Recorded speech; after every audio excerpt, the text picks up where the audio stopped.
Hello viewers, आज हम सीखेंगे पदबंध।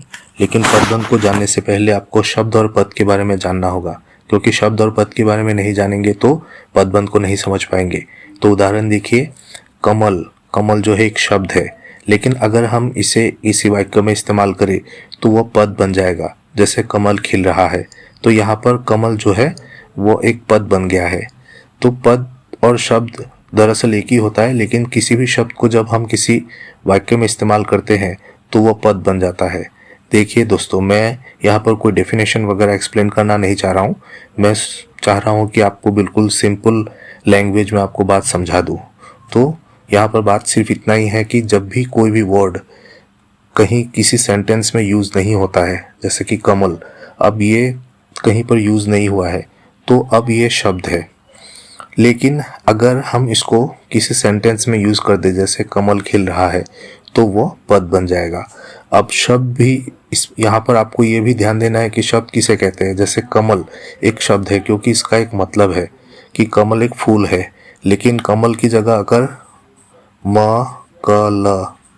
मकल लिख दे तो इसका कोई मतलब नहीं है, तो यह शब्द नहीं होगा। शब्द वही होता है जिसका कोई मतलब होता है। आई बात समझ में? तो इसके बाद आगे बढ़ते हैं। और एक बात आपको यहाँ समझना है कि जैसे कि कमल एक पद बन चुका है, बाकी जो शब्द यहाँ पर इस्तेमाल हुए हैं, जैसे खिल, ये भी एक पद है, रहा ये भी एक पद है, और है ये भी एक पद है। सभी पद है, यानी कि यहाँ पर 1 2 3 4 पद इस वाक्य में है। तो कोई भी शब्द जैसे ही वो सेंटेंस में यूज हो जाता है वो पद बन जाता है। तो मेरे ख्याल से आपको शब्द और पद के बीच जो भी डिफरेंस है वो समझ में आ गया होगा। आगे बढ़ते हैं। देखिए, और एक एग्जांपल मैं यहाँ आपको दिखा रहा हूँ।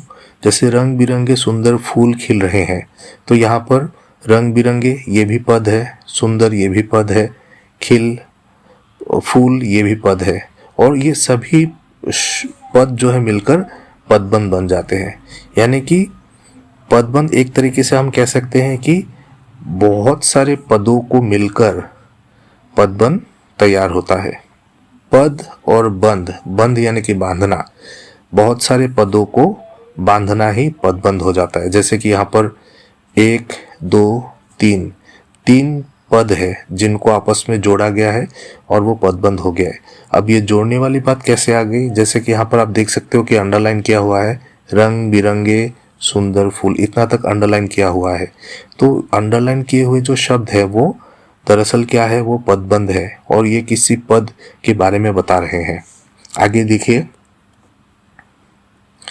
अब यहाँ पर और भी कुछ बातें हैं। जैसे कि रंग बिरंगे सुंदर फूल खिल रहे हैं, यहाँ पर पदबंध में एक जो वर्ड होता है वो मुख्य पद होता है। जैसे कि यहाँ पर मुख्य पद क्या है, फूल है।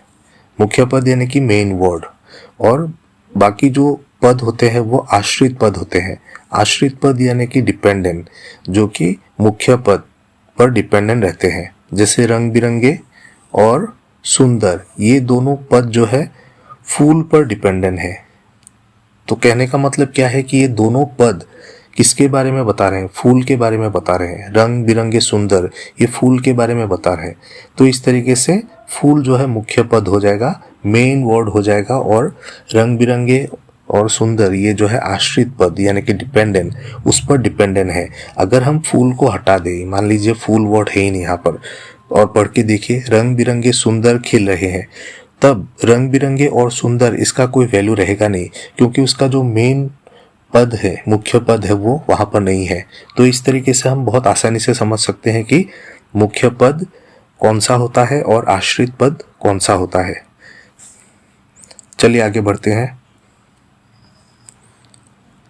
अब देखिए, रंग बिरंगे सुंदर फूल खिल रहे हैं, तो यहाँ पर जो पद अंत में हो, जैसे कि यहाँ पर अंडरलाइन मैं दे देता हूँ, एग्जाम में आपको ऐसे ही आएगा। जैसे कि एक अंडरलाइन आपका ऐसे दिया हुआ, यहाँ तक दिया हुआ है और ऐसे अंडरलाइन रहेगा। तो अंडरलाइन का जो लास्ट वर्ड है, जैसे कि यहाँ पर फूल है, वो क्या है, संज्ञा है। तो अगर लास्ट वर्ड संज्ञा हो तो पूरा जो पदबंध है वो क्या हो जाएगा, वो संज्ञा पदबंध हो जाएगा। ये याद रखिए, लास्ट का वर्ड अगर संज्ञा है तो पूरा पदबंध जो है संज्ञा पदबंध हो जाएगा। आपका आंसर हो जाएगा संज्ञा पदबंध। अगर लास्ट का वर्ड संज्ञा नहीं है, कुछ और है, तो फिर वो दूसरा होगा। ये आगे हम देखेंगे। चलिए आगे बढ़ते हैं। सबसे पहले मैं आपको बता दूं कि पदबंध के कितने भेद हैं, उसके बाद आपके लिए बात समझना आसान हो जाएगा। तो पदबंध के जैसे कि 5 भेद है। क्या क्या है देखिए, संज्ञा पदबंध जो थोड़ा समय पहले हम लोगों ने बात की, उसके बाद विशेषण पदबंध, सर्वनाम पदबंध, क्रिया पदबंध और क्रिया विशेषण पदबंध।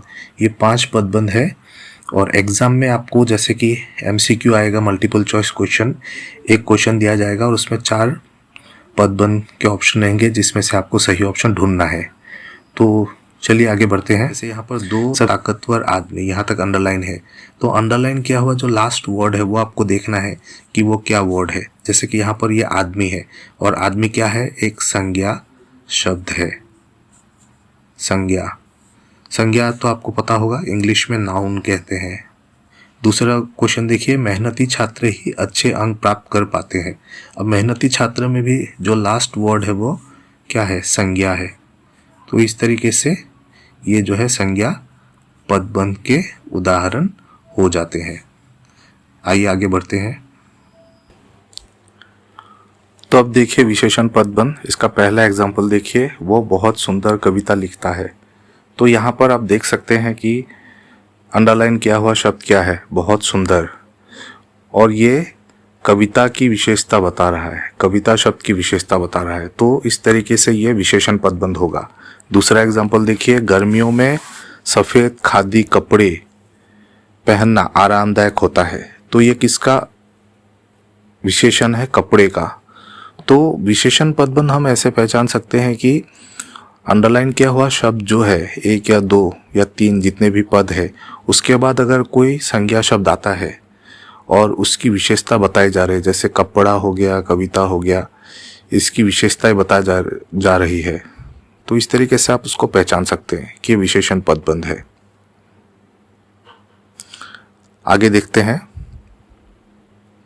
सर्वनाम पदबंध। इसका 2 एग्जाम्पल देखिए। पहला है, हमारे देश के नेताओं में कुछ नेता अच्छे हैं। तो यहाँ पर जो लास्ट वर्ड है वो है कुछ। दूसरा, विरोध करने वाले लोगों में से कोई नहीं बोला, इसमें है कोई। तो कोई, कुछ, ये सब जो है क्या है, सर्वनाम है। सर्वनाम तो आपको याद होगा, संज्ञा की जगह पर जिन शब्दों का इस्तेमाल होता है उन्हें सर्वनाम शब्द कहते हैं।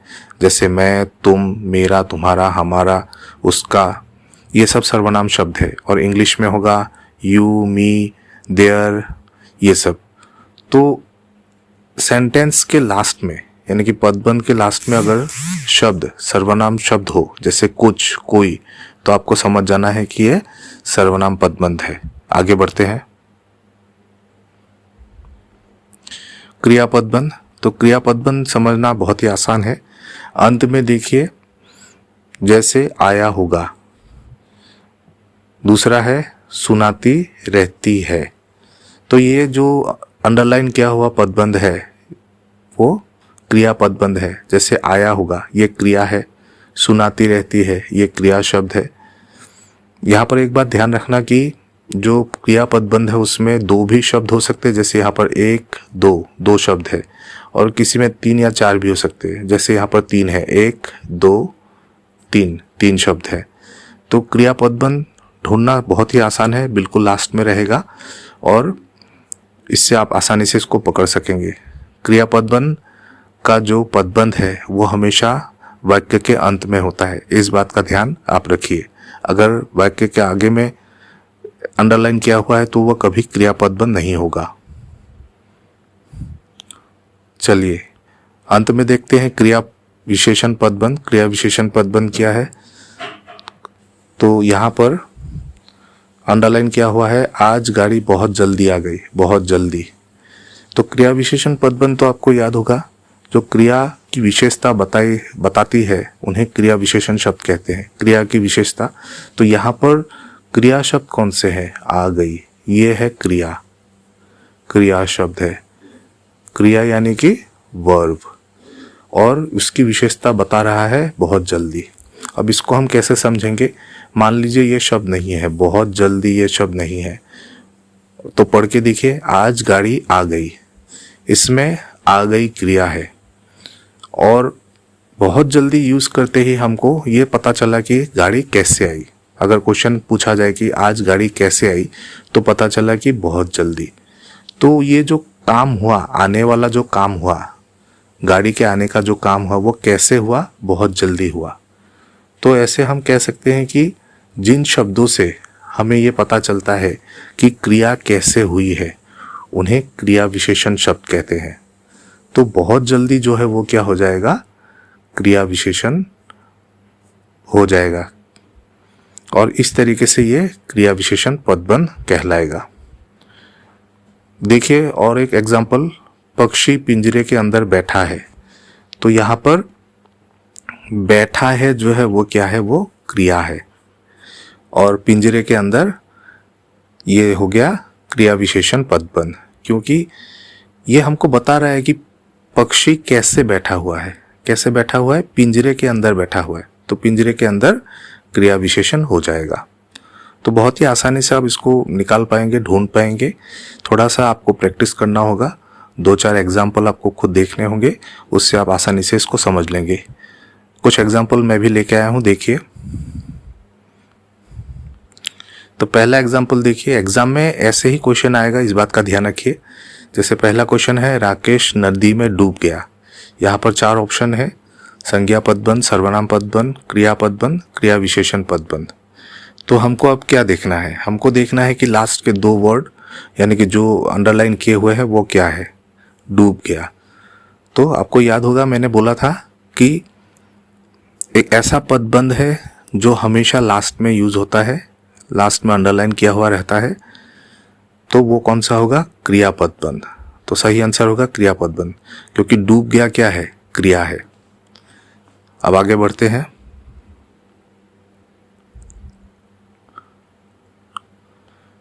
देखिए दूसरा क्वेश्चन, इतनी लगन से काम करने वाला मैं असफल नहीं हो सकता। रेखांकित का पदबंध क्या होगा? तो 4 ऑप्शन है। अब यहाँ पर हमको देखना है कि ये जो सेंटेंस है, ये पदबंध है, उसमें अंतिम शब्द कौन सा अंडरलाइन किया हुआ है?